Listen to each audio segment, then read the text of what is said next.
Hoje com o pastor Joseph Prince. Você se lembra da mensagem que compartilhei 2 anos atrás sobre contar os nossos dias e como parece que existe uma certa discrepância na história no livro de Atos? Quando Paulo estava pregando e ele mencionou o número de anos que Israel estava debaixo dos juízes, depois que entraram na terra. Eles entraram na terra e depois vieram os juízes.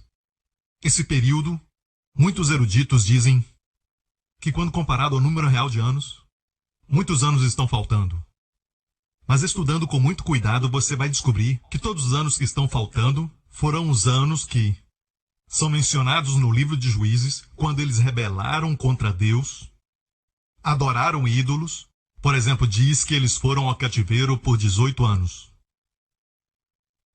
Cativos por um certo povo e depois 7 anos para outro povo. E se contar todos os anos de cativeiro e subtrair dos anos do livro de Atos, esses são os dias que Paulo estava falando.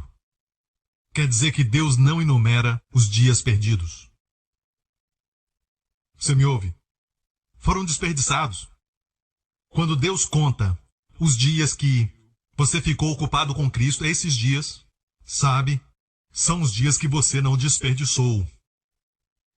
Às vezes eu não entendo os dias, e eu quero te dizer que parece que às vezes alguns dias são mais longos, e outras vezes antes de perceber o dia acabou. Mas todo mundo tem 24 horas. É algo que todos nós devemos pensar.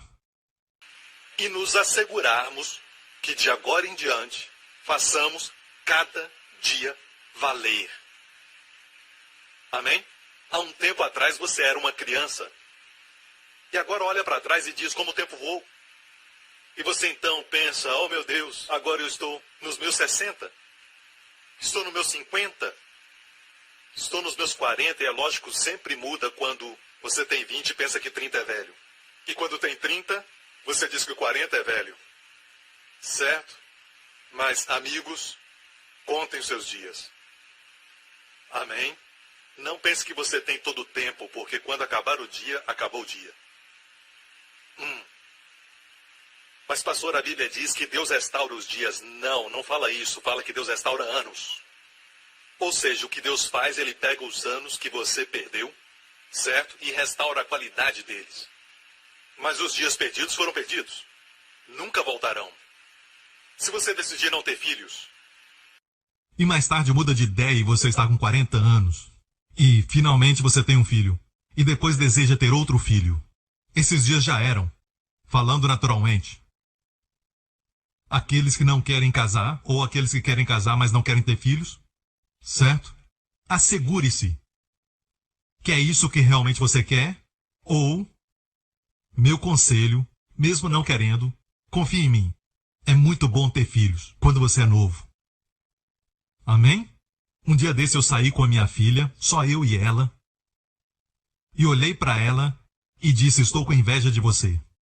Você está saindo com um cara tão bacana, sabe? E tivemos um tempo de qualidade, num restaurante, só eu e ela. E muitas pessoas olhavam para ela dizendo, o que ela está fazendo com esse garotão, sabe?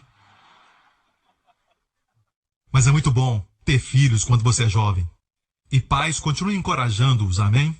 E Deus tem os seus caminhos. E se não tem o desejo, estão casados há 3, 4, 5 anos e não tem o desejo, ore para que Deus coloque o desejo. É Deus que trabalha em nós tanto a vontade e o efetuar segundo o seu querer. Amém?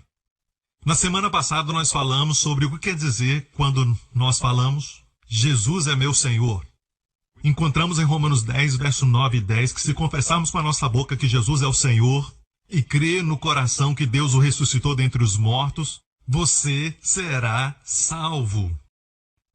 Amém? E nós vemos que a palavra salvo, O uso principal, por ambos, teia e vain. eruditos do grego, o primeiro uso não é para salvação, salvo aqui, certo? E vai para o céu quando morrer. Faz parte, mas não é o uso principal. O uso principal é livramento temporário de perigo e destruição. Amém? Seja doença ou seja uma tragédia ou coisa assim, Deus diz que quando você está salvo, quando você diz eu confesso o meu Senhor Jesus Cristo como minha justiça, Deus diz, você é salvo. Você tem livramento nessa vida. Então, para todos os meus amigos evangélicos, se formos honestos, certo? Cura é parte do evangelho de Jesus Cristo. E se você disser que não existem bênçãos para esta vida, e todos que ensinam que existem bênçãos para essa vida são da teologia da prosperidade, eu quero discordar, porque até mesmo W.E. Vine e Thayer, ambos eruditos do grego, eles dizem que o uso principal é sempre para cura e livramento nessa vida, de ataques do inimigo, amém? E então nós vimos em Filipenses capítulo 2, que ao nome de Jesus, todo joelho se dobrará, toda língua confessará que Jesus Cristo é o Senhor para a glória de Deus Pai. E aqui de novo, a confissão de que Jesus Cristo é Senhor, o que quer dizer? Como em Romanos 10, o que quer dizer? Quer dizer que Jesus é a minha justiça. E nós estabelecemos isso, mostrando para você, porque nós estamos continuando isso hoje. Estabelecemos isso mostrando para você a referência que o apóstolo Paulo citou. Então vamos olhar a referência em Isaías. Deus está falando e dizendo, por mim mesmo tenho jurado. Este é o maior voto, amigos. Não há nenhum juramento maior do que este. Porque Deus está jurando por Ele mesmo. Amém? O homem pode cantar e jurar, eu juro pela lua, porque a lua e as estrelas estão acima. Mas quando Deus jura, por quem Ele jura? Por Ele mesmo. Não existe ninguém acima, então o maior juramento, já saiu da minha boca a palavra de justiça, não tornará atrás, que diante de mim se dobrará todo joelho. E por mim jurará toda língua. E o apóstolo Paulo citou essa passagem. Em Filipenses ele diz, todo joelho se dobrará, toda língua confessará que Jesus é o Senhor. Mas olha o contexto aqui, no próximo verso, de mim se dirá, nós falaremos isso. Em outra tradução diz, certamente dirão, deveras no Senhor há justiça e força. Agora, as pessoas começam a dizer, pastor, o senhor está encorajando as pessoas a citar, eu sou a justiça de Deus, ou confessar, eu sou a justiça de Deus em Cristo. Enquanto você está em pecado, confessa, eu sou a justiça de Deus em Cristo. De onde você tirou seu ensinamento? Onde está sua base? Onde está o fundamento bíblico? Aqui. Isaías, o profeta, viu o futuro, amém? Tendo vivido 600 anos antes de Jesus nascer. Ele viu depois de Cristo, mesmo 2000 anos depois de Cristo, ele viu a geração de pessoas que diriam, no Senhor há justiça e força. No Senhor, porque em mim mesmo não há nada de bom, não na minha carne, ok? Mas no Senhor eu tenho justiça e força. Posso ouvir um amém?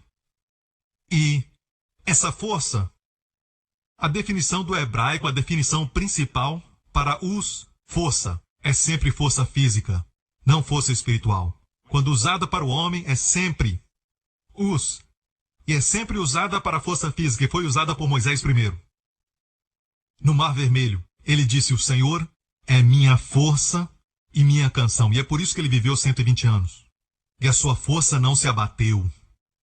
Seus olhos não escureceram. Você gostaria de ter isso? Amém? Mesmo no meio do seu cativeiro, confesse, eu sou a justiça de Deus em Cristo. Amém? Eu quero compartilhar algo aqui que chegou agora e é de um irmão das Filipinas. Ele diz o seguinte, eu fiquei viciado em apostar em corridas de cavalos na idade de 9, falando de crianças. Corrida de cavalo com 9 anos. Pastor, isso não é nada. Eu comecei com 5 anos. E eu me tornei um viciado em apostas. E eu roubava dinheiro dos meus pais e da minha irmã para alimentar o vício.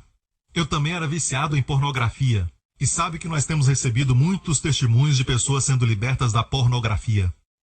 Ok, vamos continuar lendo.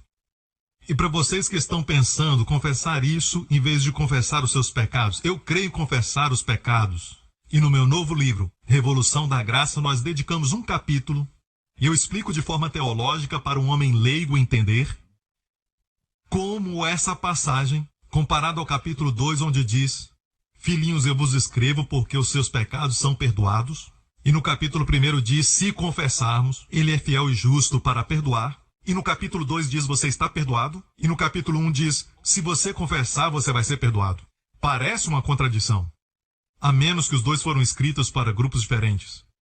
Também explicamos que somente o capítulo 1 foi escrito para os agnósticos entre os cristãos, não o livro de 1 João todo. Eu não vou falar sobre isso de novo. Não estou aqui promovendo o meu livro. Meu livro vai ser uma bênção de qualquer forma. Eu disse ser uma bênção e não abençoado. Certo? Vai ser uma bênção e você vai ser abençoado. Glória a Deus. Então, todo o ensinamento de 1 João é basicamente isso. Não estamos confessando para sermos perdoados. Se você acha que tem um pecado na sua vida que você não confessou, e por causa disso, você acha que não tem uma ligação direta com Deus e Deus não escuta a sua oração porque você esqueceu de confessar, isso é o que o diabo quer que você creia.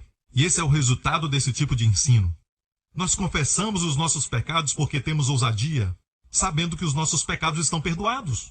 Somente quando você sabe que a sua conta foi paga e você olha para as suas dívidas do passado que foram pagas com ousadia, com gratidão àquele que pagou todas as suas dívidas. Na verdade, você nem quer abrir o livro da contabilidade até saber que foi pago. E aí você não se importa em olhar o quanto foi pago.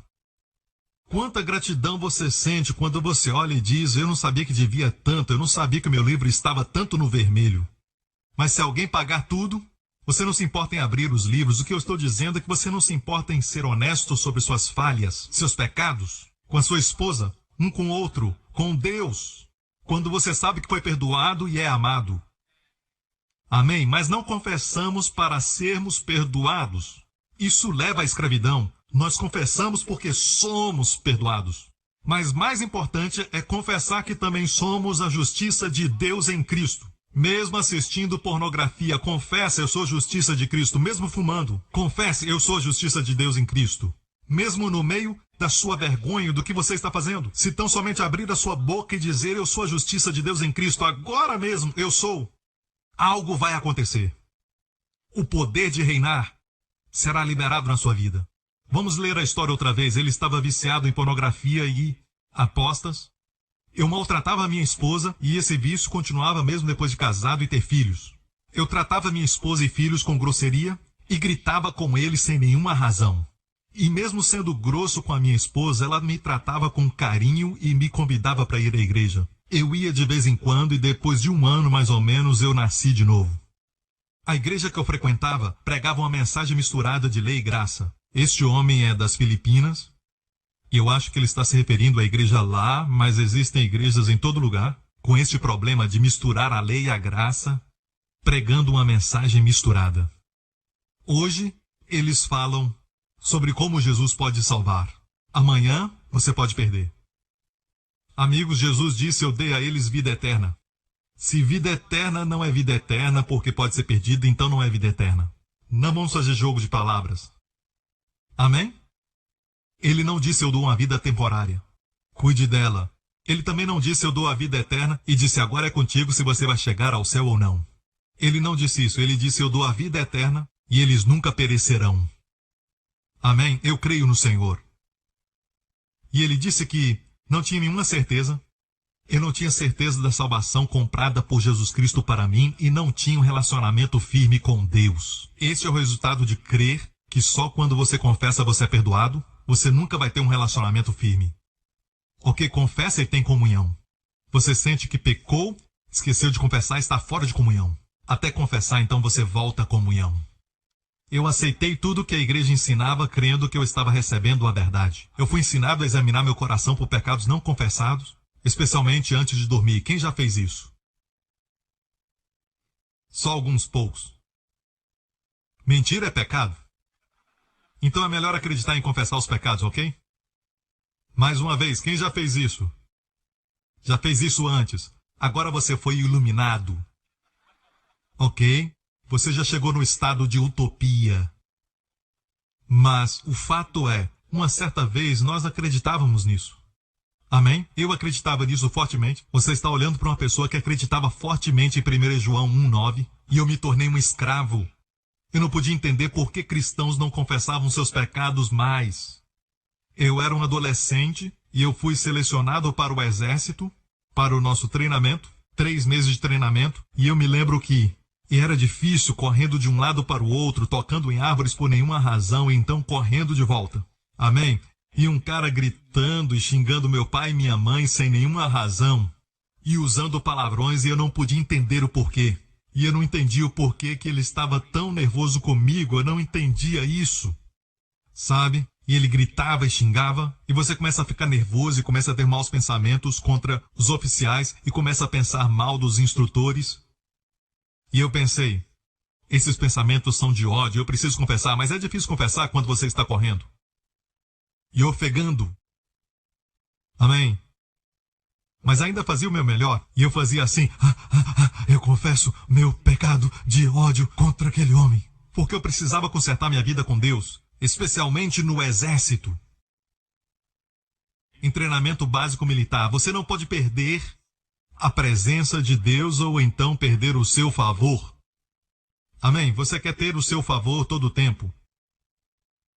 E uma noite eu escutei no meu acampamento, eles estavam falando e eu pude ouvir que eles estavam falando de mim.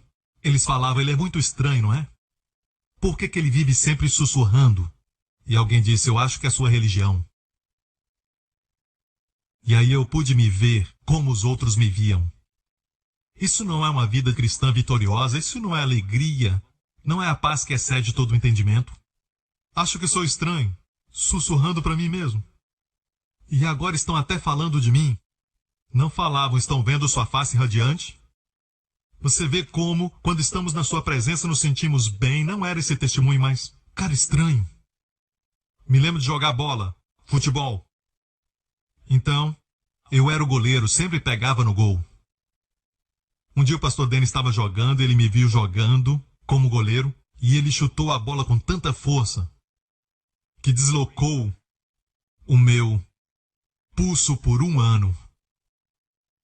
E desde então eu falo para ele que ele tem que fazer tudo agora por mim. Então, isso é a graça ou vergonha? Eu me lembro da bola entrando porque eu estava confessando os meus pecados. E os meus amigos gritaram, o que você está fazendo? Eu abaixava minha mão. E a bola entrou e eu nem vi que a bola entrou, porque eu estava confessando meus pecados.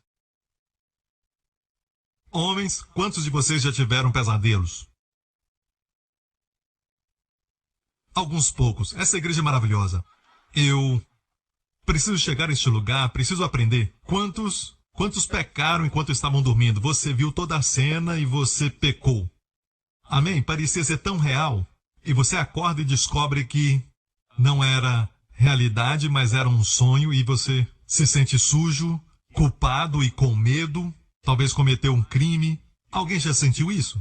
Já passou por isso? E eu creio em poderes malignos atuando algumas vezes, tentando te atacar enquanto você está dormindo. Eu creio nesse tipo de coisa.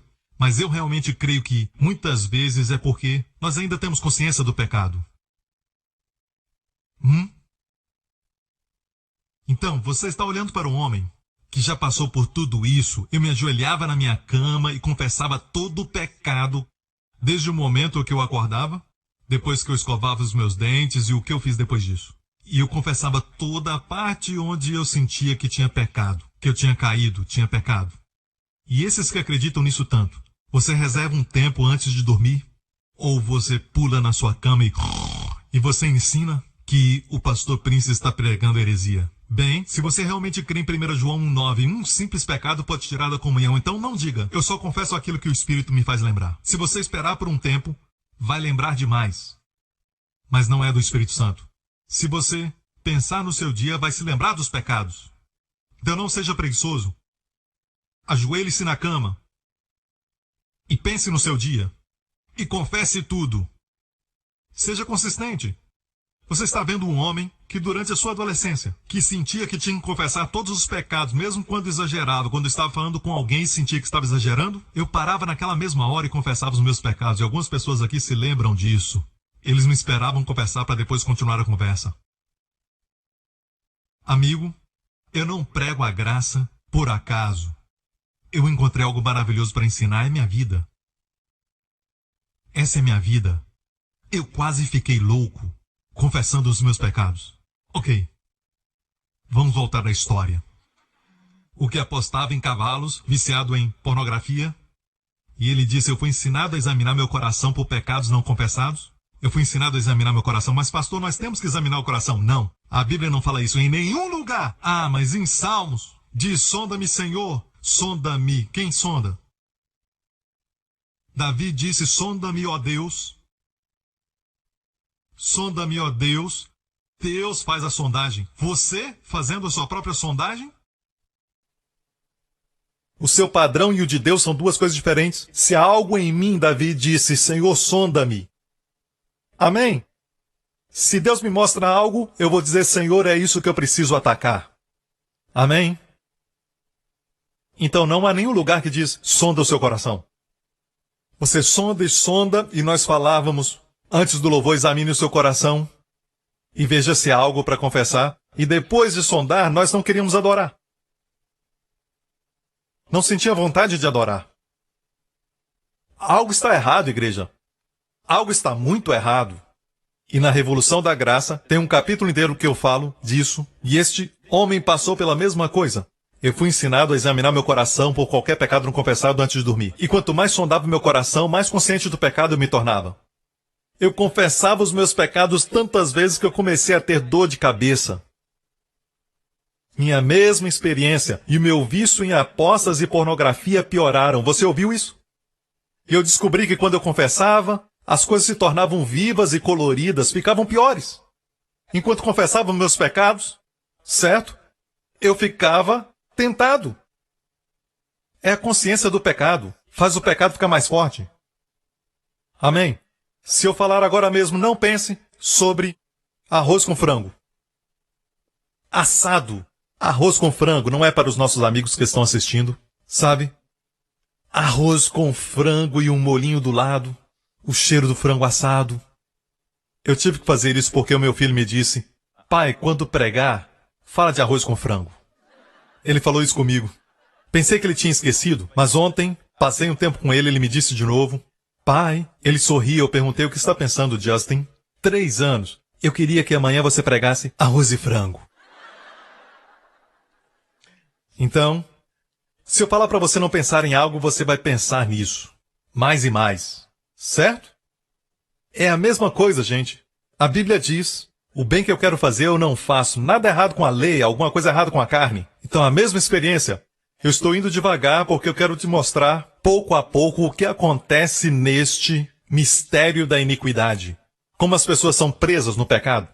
E piora para ele. Ele diz que quanto mais eu confessava os meus pecados. Quanto mais confessava os meus pecados, tinha dor de cabeça. E o meu vício de aposta e pornografia piorava. E um dia, enquanto eu estava assistindo a televisão, passei pelo ensinamento do pastor Prince e fui atraído pelo que ele estava dizendo. E para encurtar a história, pela graça abundante do nosso Senhor Jesus Cristo, eu fui liberto de mais de 30 anos de escravidão do vício de apostas e pornografia. Você ouviu isso? Isso é quão perigoso esse ensinamento é. O que eu estou ensinando vai libertar pessoas de 30 anos de vícios de aposta e pornografia. E na semana passada ouvimos a senhora da América que era viciada em cocaína por anos, confessando eu sou a justiça de Deus em Cristo e foi totalmente liberta. Amém? Não só nessa área de vício, mas também de cura. De fato, temos outros testemunhos. Se você for ao nosso website, você vai encontrar todos os testemunhos de várias partes do mundo. Amém? Agora vamos voltar ao que começamos semana passada. E a Bíblia diz que quando você confessa no Senhor a justiça e força, parece que há um equívoco na frase que diz, a ele virão envergonhados. E em algumas versões ele está escrito com E maiúsculo referindo a Deus. Em outras versões é minúsculo. E alguns não têm muita certeza se está referindo a Deus. Os homens virão e todos que se irritarem contra ele, no contexto, serão envergonhados. Mas não faz sentido, porque, e o próximo verso diz, no Senhor será justificado e se gloriará toda a descendência de Israel. Parece que está falando aqueles que são justificados. Então ele aqui, certo? Pode se referir a Deus, e eu não estou dizendo que não é, mas algumas versões se referem ao homem que está confessando. O homem que confessa: o Senhor é a minha justiça, quando se levantarem contra ele, eles serão envergonhados. Você me ouve? Nenhuma arma forjada contra ti prosperará. Amém. Voltemos a Romanos capítulo 4, verso 6. Assim também Davi declara: bem-aventurado o homem a quem Deus atribui a justiça sem as obras. Amém? O rei Davi era um profeta, não só um rei, e ele olhou para o futuro, e o Espírito Santo mostrou para ele um grupo de pessoas a quem Deus atribui justiça sem as obras. Algumas pessoas dizem que Deus falava de si mesmo. Anos atrás, muitos anos atrás, eu estava estudando isso, eu estava lendo alguns comentários, e muitos deles, na verdade, acreditam que Davi estava falando dele mesmo. Mas quando eu olhei o contexto geral, eu vi que Davi estava falando da bem-aventurança do homem, não da sua bem-aventurança. Porque os pecados de Davi foram punidos. Eu disse que os pecados de Davi foram punidos. E se queremos usar um exemplo de um homem a quem Deus atribui justiça sem as obras, não procure um homem debaixo da lei. Davi é um caso diferente. Ele era um homem com a mentalidade do novo concerto sob a antiga aliança, ok? E hoje nós temos pessoas que estão debaixo da nova aliança com a mentalidade da antiga. Mas, de qualquer forma, ele estava debaixo da lei. E quando ele cometeu adultério com Batseba e matou seu marido, 2 mortes na sua cabeça. Ele não morreu. Deus o poupou, sim. Deus temperou a punição com misericórdia. Mas houve uma punição. Mais de um dos seus filhos morreram. Ele perdeu muito, mas foi temperado com misericórdia. E Davi estava sob a lei. E quando você está sob a lei, Deus lida com você sob a lei. Você me ouve?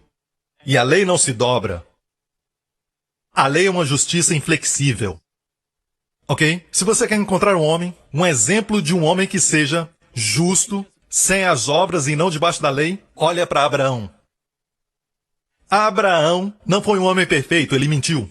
Mas assim mesmo, você descobre que Deus o tratou sempre como um homem justo. Você está me ouvindo? E de fato Davi vai falar sobre Abraão. Vamos ver a sua descrição sobre o homem a quem Deus atribui justiça. Bem-aventurado aqueles cujas iniquidades são perdoadas e cujos pecados são cobertos. Perdão dos pecados. E agora a segunda bênção. Bem-aventurado o homem a quem o Senhor não imputará o pecado. E essa referência vem do Salmo 32. Paulo está citando uma escritura. No Salmo 32, Davi diz assim. Então Paulo pega as escrituras de Davi no Salmo 32. Ele usa as palavras de Davi para falar da dupla bênção. Muitos cristãos conhecem a primeira bênção dos pecados perdoados, ok? Mas não conhecem a próxima bênção. Seus pecados são perdoados, passado, presente e futuro. Mas de agora em diante, e é aí que alguns ficam com medo deste ensinamento. De agora em diante, mesmo quando pecar, você é abençoado, porque você é um homem abençoado a quem o Senhor não imputa pecado. E se você diz, Deus não vai atribuir pecado, somente quando eu não peco, então se eu não pecar, por que Deus vai atribuir pecado? Vou mais devagar. Para alguns de vocês.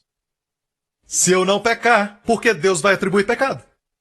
Se você diz que essa promessa é só para aqueles que não pecam, então por que Deus, um justo Deus, vai atribuir pecado a mim quando eu não peco? Não, isso significa o seguinte. Eu sou abençoado porque eu, mesmo não sendo perfeito agora, e você também não é, não me olha com esse olhar de santarrão? Esse olhar somente já é um pecado? Amém? E sabe, graças a Deus ele não vai atribuir pecado a nós hoje. Para que vivamos, para que andemos, para que possamos celebrar nossa vida nele. Glória ao nome de Jesus. Seria ótimo se essa verdade fosse pregada em todos os púlpitos. E essa é a razão por que Paulo, logo depois disto, ele cita Abraão no verso 9.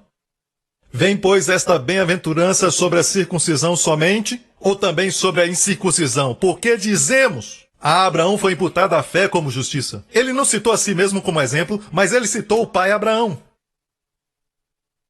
Como então foi atribuída? Quando ele estava circuncidado ou incircuncidado? Um grande argumento, ele estava dizendo, quando Deus pronunciou Abraão como justo? Em Gênesis 15. Quando Deus declarou Abraão justo?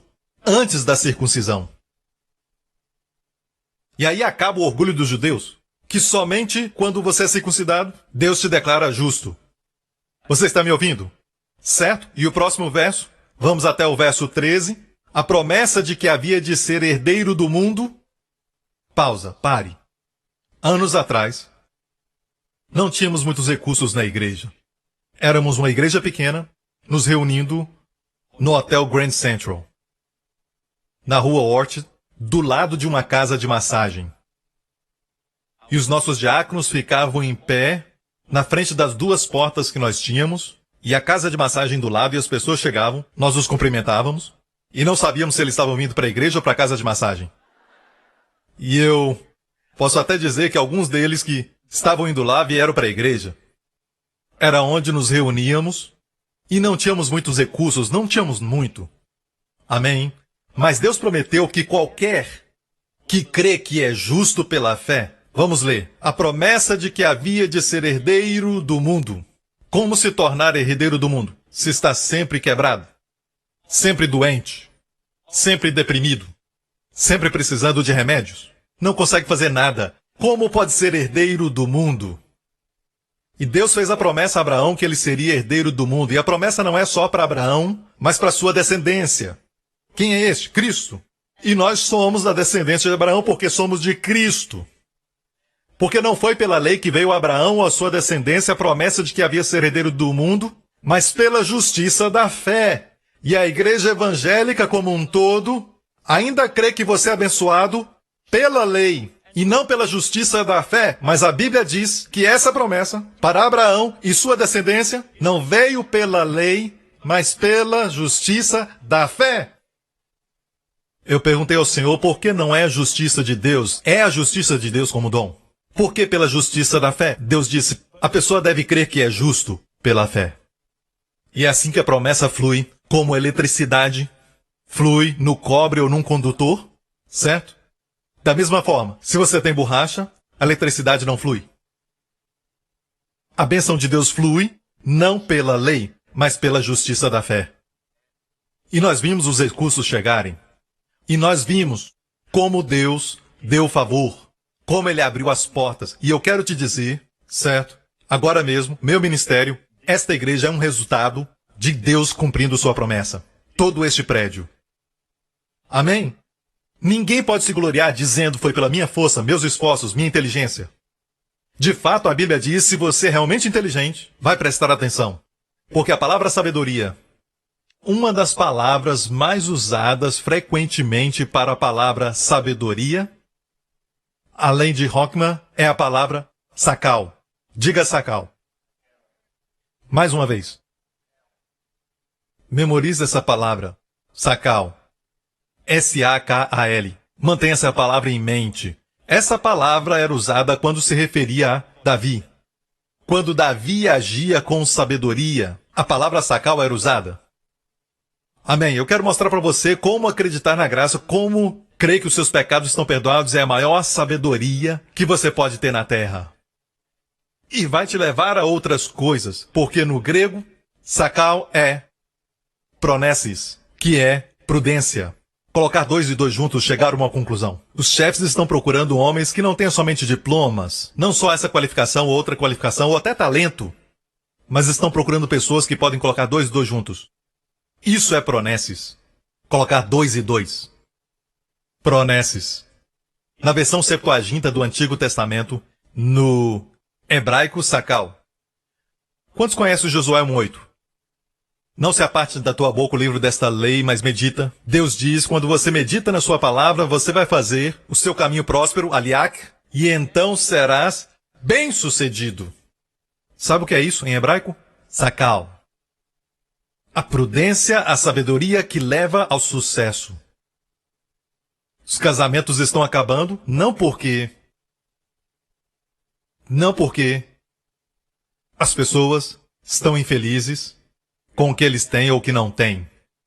E é isso que acontece nos dias de hoje. E eu posso trazer você a vilas na Camboja e mostrar pessoas que estão sorrindo o tempo todo, sem divorciar.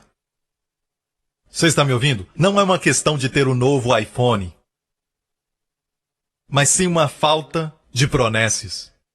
Há uma nova geração se levantando que não tem sacal.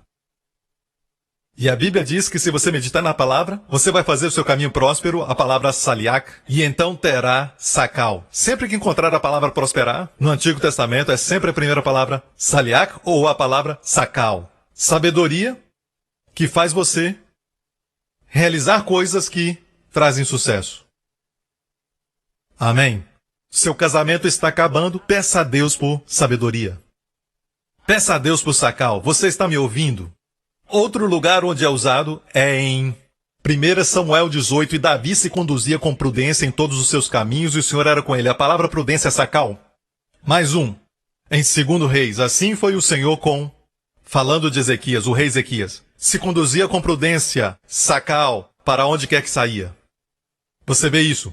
Em outras palavras, ele tinha proneses, ele tinha sabedoria, uma certa intuição. Tenho certeza que todos vocês sabem que eu tenho. Eu não posso falar que eu tenho porque eu não sou mais empregado. Mas aqui na igreja temos pessoas trabalhando que nem terminaram o 2º grau. E até onde eu saiba, eles estão fazendo mais do que algumas pessoas que terminaram a faculdade. E por isso estão recebendo mais. E é maravilhoso porque quando você dá algo para eles de grande responsabilidade, eles têm prudência, eles colocam 2 e 2 juntos, eles têm a capacidade de chegar a uma conclusão, eles têm a visão de olhar para frente, olhar o futuro e ver qual é o próximo passo. O mundo hoje sofre com a falta desse tipo de liderança. Seja as nações do mundo, algumas coisas que são tão óbvias que você pode ver. Mas alguns não podem. Então, este rei prosperava, e a palavra aqui é sacal. Ezequias prosperava. E toda vez que encontra sacal, o Senhor era com ele, como Davi. Mais um exemplo, voltando a falar de Davi. Em 1 Crônicas 28, tudo isso me fez entender, disse Davi, a palavra sacal, por escrito, da mão do Senhor a saber todas as obras deste modelo. E Davi estava sentado diante do Senhor. Não há problema se sentar diante dele. Ok? 3 pastores estavam discutindo sobre a melhor postura para orar. E havia um homem por perto consertando o telefone. E ele escutou os pastores discutindo e um deles disse que a melhor posição é ajoelhado. Quando se ajoelha, você se humilha. E o outro pastor disse, não, a melhor maneira é ficar em pé, em reverência, porque quando um rei entra, o presidente entra, você fica em pé. E você levanta as mãos, essa é a melhor postura que Deus quer de você. E o terceiro diz, não. A melhor postura é com o rosto no chão, prostrado diante de Deus. Então aquele homem que consertava o telefone disse, posso dizer algo? A maioria das vezes que Deus respondeu minha oração, eu estava de cabeça para baixo, falando com ele num poste de telefone. A conclusão não é a posição do seu corpo, mas sim do seu coração. Posso ouvir um amém, igreja?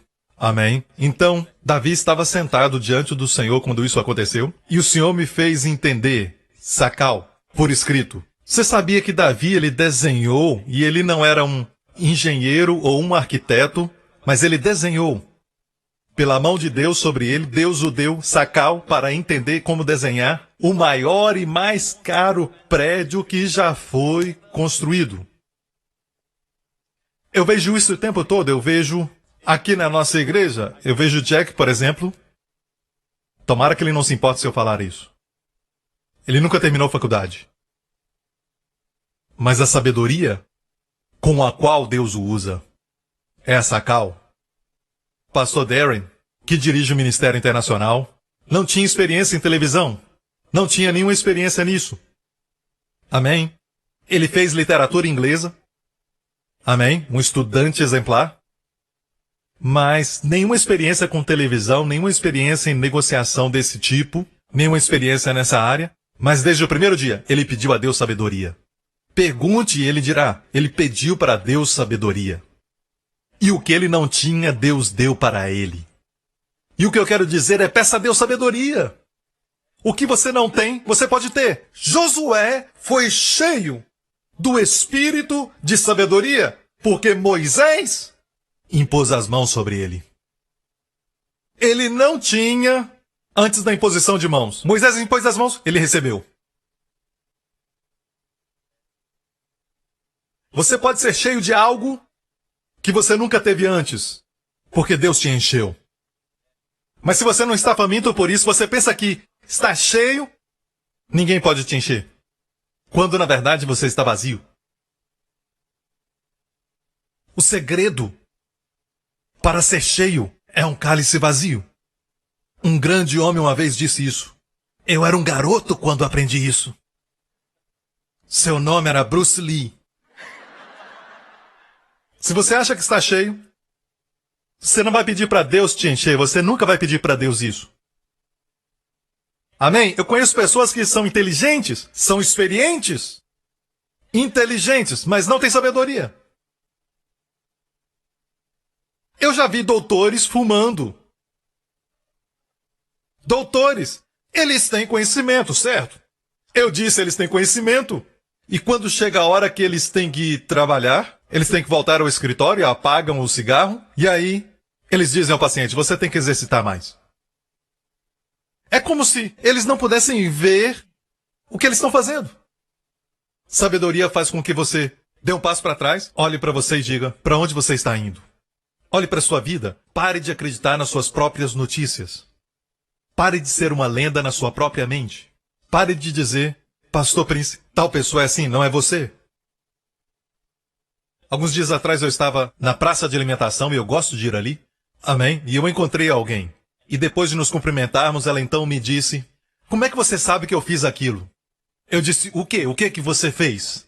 Você mencionou a minha situação e você disse que, e eu não quero entrar em detalhes, você disse isso com muito detalhe. Eu disse para ela, eu nunca te vi antes. Eu nem sabia que você estava na igreja. Minha esposa olhou para mim, eu olhei para ela e ficou assim, sabe? Como você sabe? E aí, quando a carapuça serve, você acha que toda a palavra é para você. Sem dúvida, todas as verdades se aplicam a todos nós, mas as pessoas que estão perdidas pensam que todos estão olhando para elas. Se preocupam consigo mesmas. E é muito doloroso ficar assim. Lembra de Jacó, semana passada? Ele falou para os seus filhos quando mataram o povo de Siquém, e tudo que ele pensava era, agora o meu nome está sendo manchado, agora virão após mim, eles vão me destruir e tirar todos os bens de mim, e destruir tudo o que eu tenho. O que vai acontecer comigo? Sacal! Eu vou terminar com isso. Existem diferentes tipos de salmos, certo? Se você abre a sua Bíblia no meio, em qualquer lugar no meio, o coração da Bíblia são salmos. Coração de Deus. Os salmos não são, teologicamente, algo seco. É uma canção, é um fluir. Quando você está cheio do Espírito, flua nos salmos. O Senhor é o meu pastor, nada me faltará. É um salmo. Amém. Deitar-me faz em pastos verdejantes e podemos nos ver como ovelhas. Principalmente à noite quando for dormir. Amado, bem cuidado. Refrigera minha alma. É lindo, é poético, sim. Mas acima de tudo é verdade do céu. Para os cuidados da terra. Amém. Mas há diferentes tipos de salmos. Há cânticos de degraus, ou em outra versão, cânticos de subida. E na verdade são 15 salmos, que são canções que fazem você subir de um nível para outro nível. E existem 15 salmos, chamados cânticos de degraus. E também tem 13 salmos, chamados, ouçam, masquilim. Diga masquilim. Certo? Não se preocupe como é escrito em hebraico, é pronunciado masquilim. Agora, masquilim, lembra da última vez eu falei? M na frente, o mem, a letra hebraica, faz do verbo um substantivo. Um substantivo do quê? Masquilim. O que é quilim? Im é o quê? Plural. Certo? Elohim. 3 em 1. Amém? Então, im é sempre o quê? Como, por exemplo, morte em hebraico é singular, mas vida, eles pegam um copo durante um tempo de festa, ou durante o Shabat, ou todo sábado, na verdade sexta-noite, o pai de família levanta o seu copo e diz, L'chaim. Chaim, Hai, é vida. Com M, é vidas. Gramática errada, mas vida está no plural, mas morte no singular. Essa é a mente de Deus. Vida é abundante.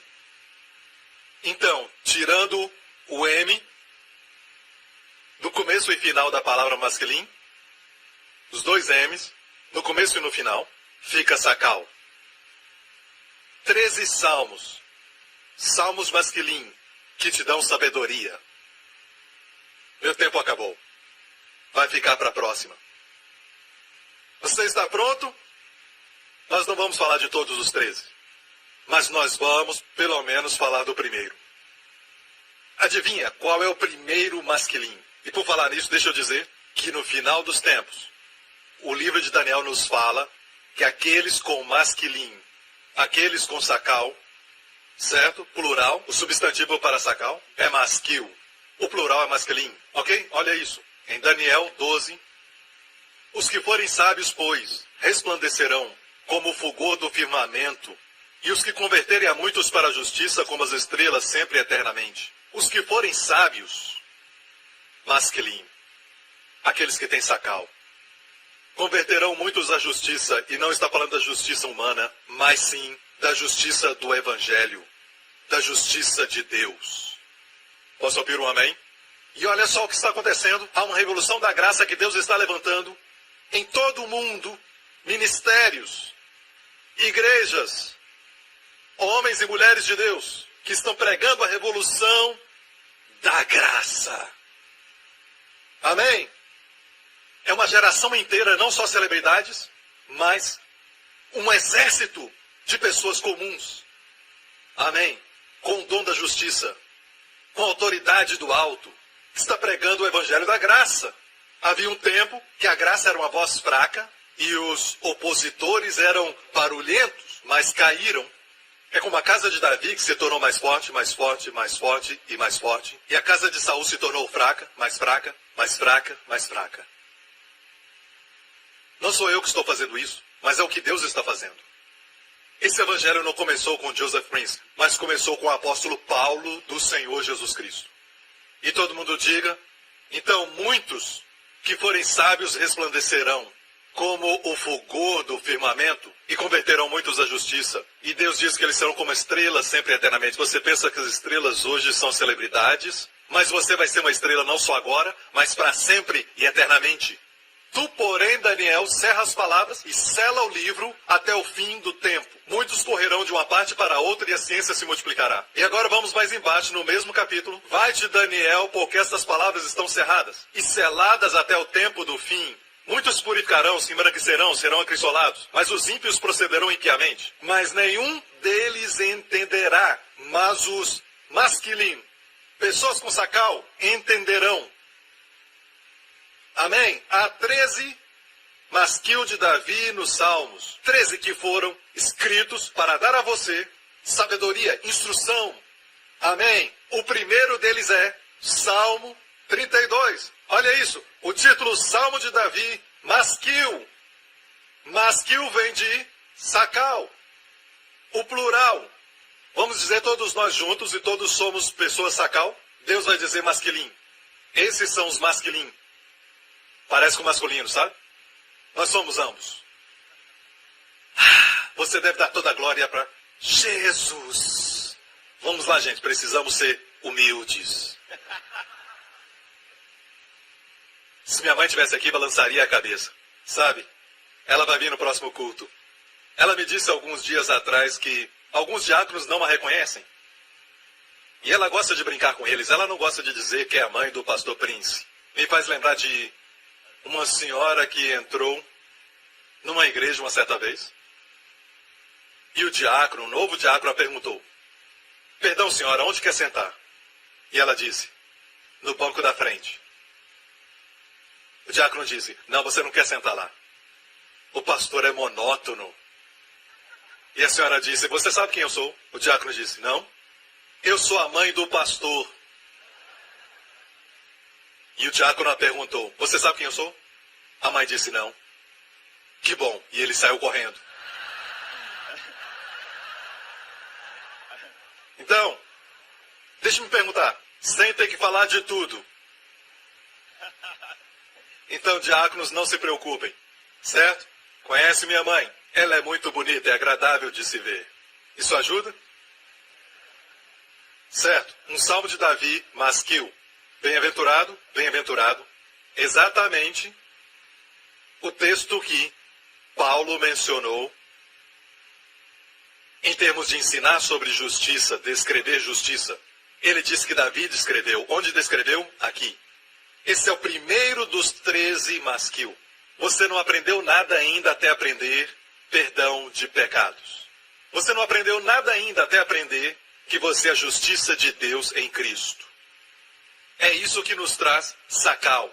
É o que nos dá sabedoria para entender. A Bíblia diz que no final dos tempos, Deus diz que haverá um exército, é por isso que usa a palavra masculina em plural, um exército que vai entender as palavras seladas. O que eu estou dizendo aqui? Precisamos sacal para conhecer os tempos e as estações.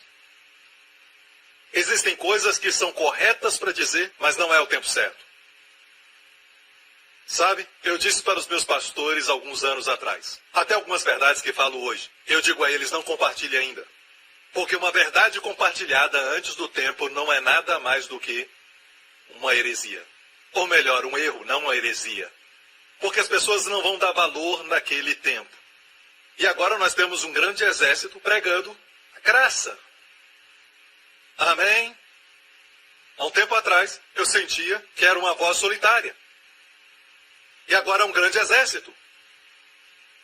E agora temos diferentes versões. Eu já te avisei sobre essas versões.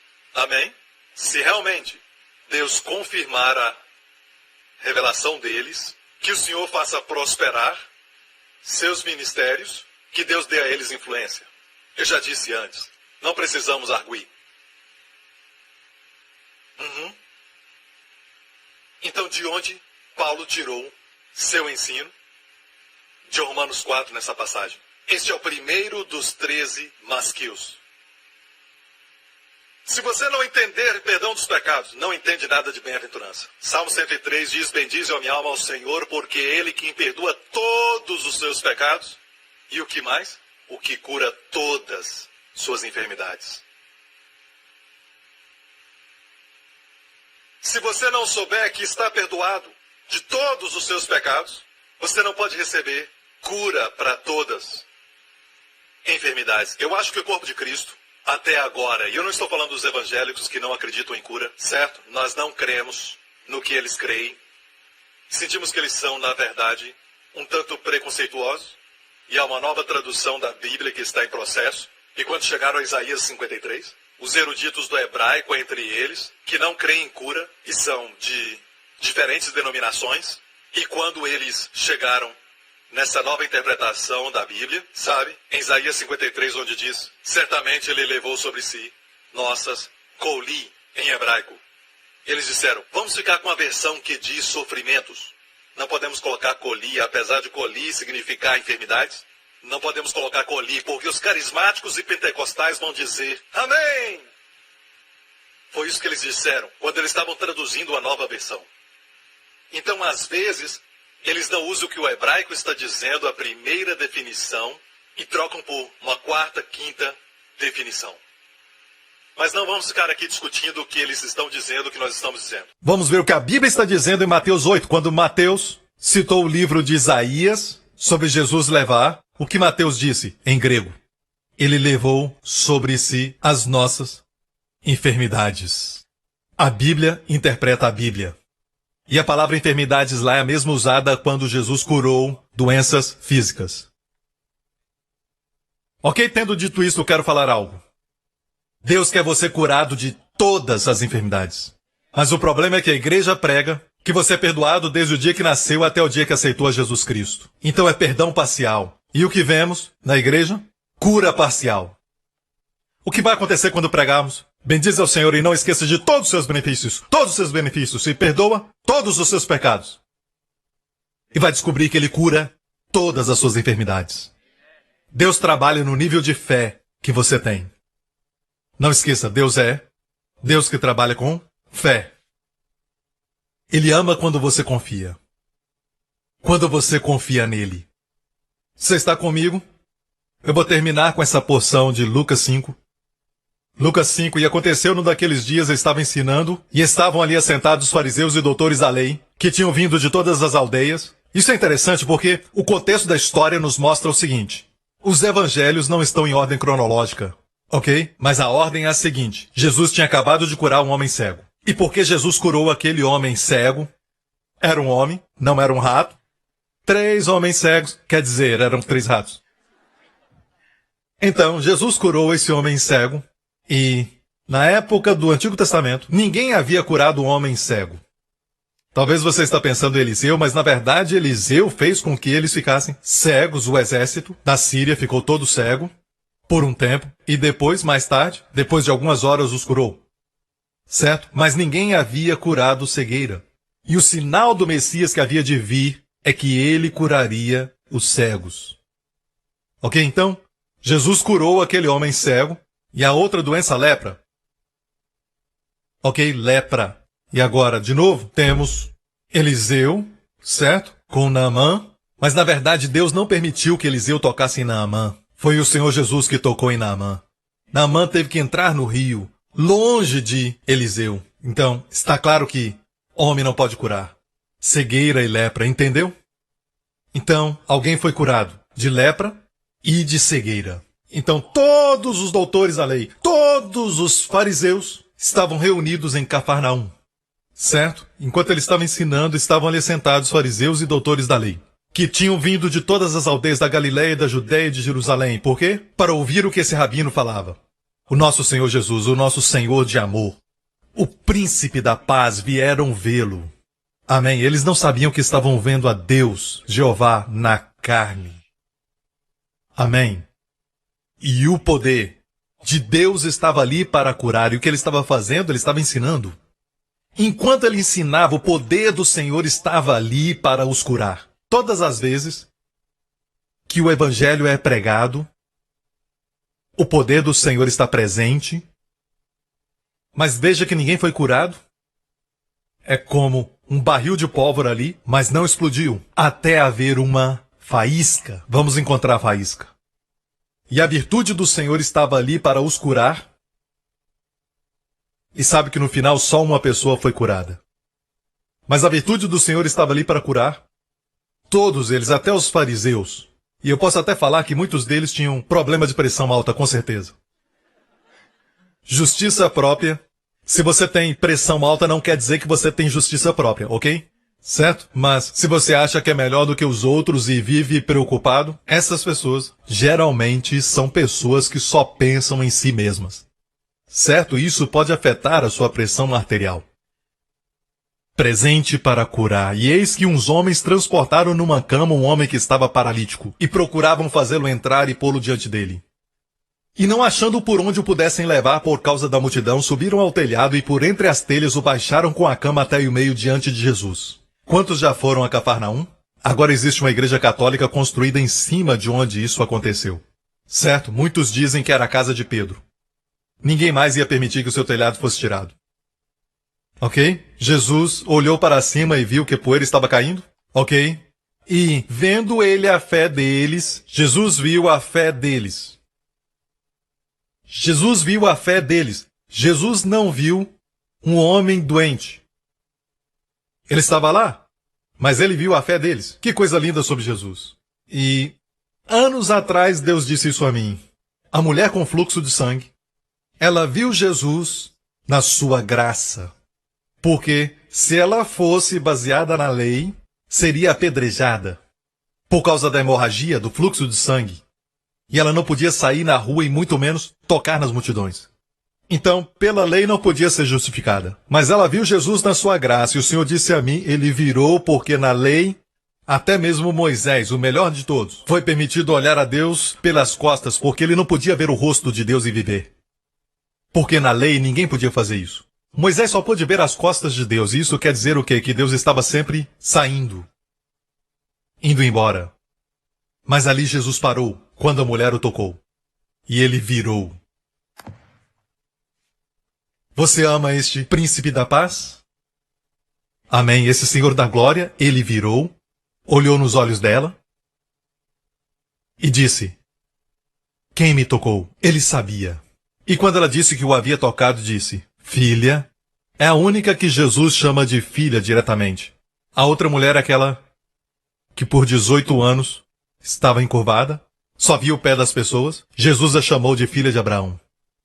Certo? Mas essa mulher, ele chama de filha. Tua fé te curou. Vá em paz. E no grego, vá para a paz. Não vai em, mas para a paz. Fique na paz. Porque você viu o meu amor por você. Seja o que for que tenha causado essa enfermidade, se ela fosse curada e tivesse ido embora, ela ainda teria a vergonha. Mas ver o Senhor virar para ela e olhar nos seus olhos e ela olhar a sua face de amor, tirou a raiz da sua vergonha. Amém, igreja? Não vemos suas costas mais. Nós vemos a glória de Deus na face de Jesus Cristo. Amém? A lei é as costas, a graça é o encontro face a face.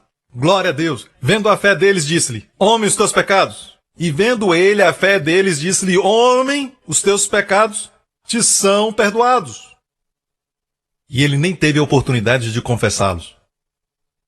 Os teus pecados estão perdoados. Viu a fé deles e declarou. Eu não tenho tempo para dizer que no grego é pretérito perfeito do indicativo passivo, que é muito interessante, porque nem sempre aparece no ministério de Jesus, certo? Quer dizer, perdoado de uma vez por todas e não pode ser repetido. E é usado em 1 João capítulo 2, quando João fala de nós dizendo: Filhinhos, os vossos pecados vos são perdoados pelo seu nome. É pretérito passivo indicativo. Não se pode repetir. É perdoado de uma vez por todas. É por isso que capítulo 2 em 1 João e capítulo 1 verso 9 não podem se conciliar se ambos foram escritos para crentes. Então, por que saber isso é importante? Porque leva à cura. Eu disse que leva à cura. Todos os testemunhos que eu li agora, e muitos outros, pessoas sendo curadas, porque acreditaram, em se tratando de vícios ou câncer ou qualquer doença que seja, precisam saber que são perdoados. Jesus falou ao homem: seus pecados estão perdoados. E os escribas e os fariseus começaram a razoar: quem é este que diz blasfêmias? Quem pode perdoar pecados senão só Deus? Sim, vocês estão certos. Estão certos. Mas não queriam vê-lo como Deus. E por isso eles arrazoavam. E nós olhamos o mundo hoje e o estado atual das coisas e dizemos: Pastor Príncipe, o mundo hoje, sabe, nós temos que falar as coisas que são politicamente corretas, mas permita-me falar algo sobre pecado. Qual é o tipo de pecado que é o pior para Deus? Em março desse ano, eu estava pregando em Cafarnaum. Nas ruínas de Cafarnaum, eu fiz uma filmagem nas ruínas de Cafarnaum e em Betsaida. E foi em Betsaida que eu estava falando à câmera, eu estava lendo a parte que Jesus estava dizendo: ai de ti, Cafarnaum. E Cafarnaum viu os milagres, a mulher com fluxo de sangue foi curada em Cafarnaum. O servo do centurião foi curado em Cafarnaum. Amém. Jesus ressuscitou a filha de Jairo em Cafarnaum. E a sinagoga ainda está lá, nas ruínas de Cafarnaum. E essa cidade viu os milagres da graça como nenhuma outra cidade. E Jesus disse: ai de ti, Cafarnaum. Fosse exaltada até o céu, serás abatida até o inferno. E ele disse isso: se em Tiro e em Sidom, se as maravilhas que foram feitas, ele disse, tivessem sido feitos em Tiro e Sidom, as maravilhas feitas em ti teriam se arrependido em saco e cinza. Sabe o que ele está dizendo? Se os mesmos milagres que eu fiz em você, Cafarnaum, fossem feitos em Tiro e Sidom, eles teriam se arrependido em saco e cinza. Então ele disse isso: ai de ti, Betsaida, ai de ti. Ele mencionou as cidades que ele pregou e fez milagres. Se as maravilhas que fiz em você fossem feitas em Sodoma, Sodoma teria permanecido até hoje. Eu estava pregando e Deus falou comigo. Estava pregando outra coisa. Eu tive que parar e disse: rapazes, eu tenho que parar aqui por um tempo. Deus está falando comigo. Ele está me dando uma chave para essa geração. Como alcançá-los? Número 1. Os fariseus nessas cidades rejeitaram a graça e preferiram a lei, porque a lei os colocava no centro. A lei separa o clero, pessoas no púlpito como eu, e as pessoas leigas, clero e leigos, os faz parecer como mais perto de Deus do que você, e assim você tem que ir a Deus através deles. Não, honre pessoas no ministério, em grande estima e amor, por causa da sua obra. Mas eles não são seus mediadores. Jesus é. Pastor Prince não é o seu mediador. Você vem a mim e diz, Pastor Prince, você pode orar comigo? Ore por mim. Não, eu não posso orar por você. Porque Deus ouve a sua oração, filho. Deus ouve sua oração. Filha. Você tem acesso direto a Deus. Então ele me deu a chave. Se as maravilhas fossem feitas nessa cidade, os milagres da graça, então essa geração deve demonstrar não só a pregação da graça, mas também demonstrar os milagres. Diga para eles, eu não estou aqui para julgá-los. Qualquer que seja a sua crença, qualquer estilo de vida que você tenha, mas eu sei que você tem um problema físico, e eu quero orar para que o milagre de Deus aconteça na sua vida. Vai tocar seu corpo. Não, tenho certeza que tem algum tipo de pegadinha. Não, é de graça. Depois disso você decide. Se as maravilhas tivessem sido feitas neles, se arrependeriam. Uau! Até nos ais de Jesus, eu fiquei, uau! Nos ais de Jesus.